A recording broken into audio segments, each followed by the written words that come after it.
Halo Sobat Surya di seluruh Tangerang, Bandung, Jakarta, Indonesia, dan belahan dunia lainnya kalau ada sih. Ya, kembali lagi bersama gua di serial Bacot Reksadana yang akhirnya ada untuk IGTV pertama gua. Serialnya gua namain Bacot Reksadana karena gua akan mengulik, membahas, diskusi dengan kalian tentang investasi di reksadana. Cuman gua nggak akan umbar-umbar berapa sih keuntungan investasi di reksadana karena gue bukan agen penjualnya gitu. Yang justru yang pengen gue sampaikan ada resiko-resikonya karena mengingat banyaknya produk-produk yang disuspensi sampai yang dibubarkan. Nah, jadi di sini gue pengen edukasi juga dikit-dikit sebagai yang punya pengalaman juga investasi di sana dan juga ngerjain konten-konten finansial yang semoga berguna gitu. Walaupun ya mungkin ada kalian yang lebih tahu lah, cuman ya kita berbagi informasi aja. Nah, pada episode kali ini gue akan membahas tentang resiko investasi di reksadana pasar uang. Yang kita tahu kan, kalau kita misalnya ke agen penjual, kita tanya tentang reksadana yang paling kecil resikonya adalah reksadana pasar uang. Cuman, reksadana pasar uang ini bukan berarti tanpa resiko. Tetap ada resikonya. Nah, itu sesuai dengan alokasi penempatan investasi oleh manajer investasinya. Nah, kan kalau kita ketahuin kan kalau misalkan reksadana pasar uang ini alokasinya tuh mayoritas di pasar uang. Pasar uang itu adalah deposito perbankan. Lalu sisanya ada di surat utang dengan tenor di bawah setahun. Itu bisa obligasi korporasi yang udah mau jatuh tempo, bisa medium term notes, atau enggak obligasi SBN yang udah mau jatuh tempo juga kurang dari setahun gitu.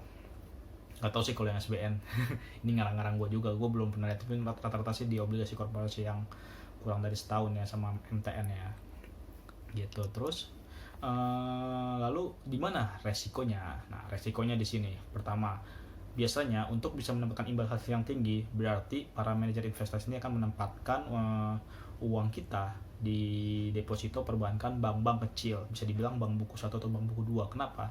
Biasanya bank buku 1 dan buku 2 ini butuh likuiditas lebih. Akhirnya dia memberikan bunga deposito yang lebih besar dibandingkan dengan bank-bank besar. Artinya imbal hasil akan menjadi lebih besar kan. Nah, disitulah kalau kita lihat keuntungan reksadana pasar uang yang bisa jadi lebih besar dibandingkan deposito bank.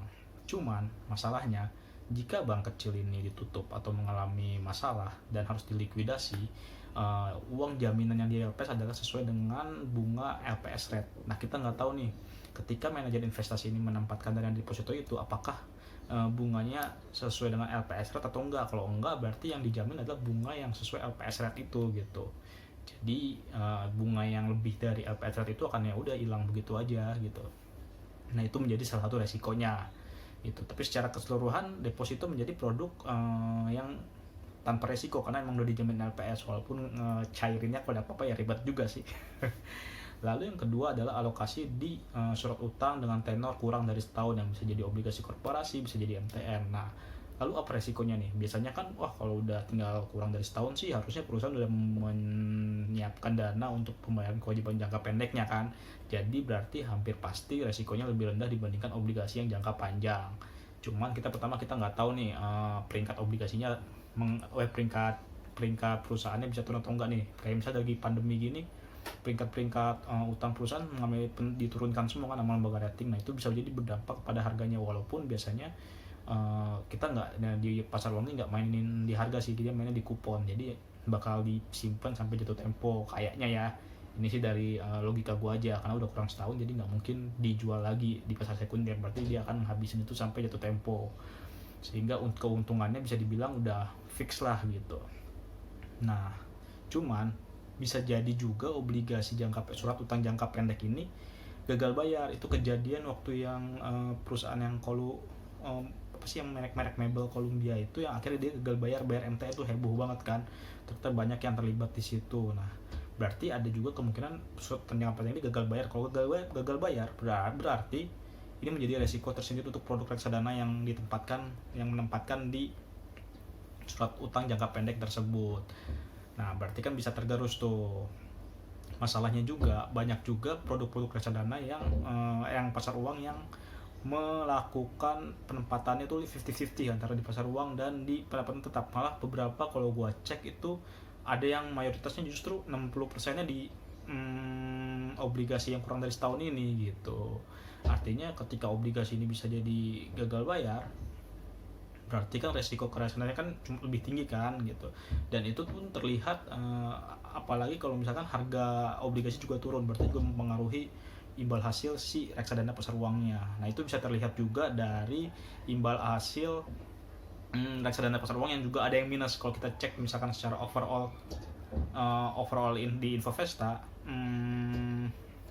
ada beberapa produk-produk reksadana pasar uang yang minus. Nah itu mungkin juga dipengaruhi oleh harga obligasi tenor yang kurang dari setahun itu yang turun atau enggak gimana gitu. Saya kalau dilihat dari sisi misalnya dia mayoritas penempatannya di deposito bank sih nggak akan minus gitu.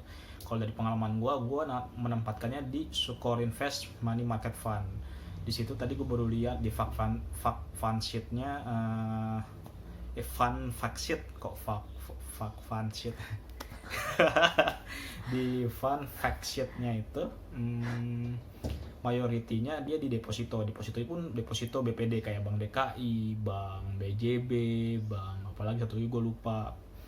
Lalu sebagian kecil dua alokasi terbesar lagi di obligasinya Indosat sama Sukuk apa gitu, gue agak lupa juga, nggak salah Sukuk negara atau apa.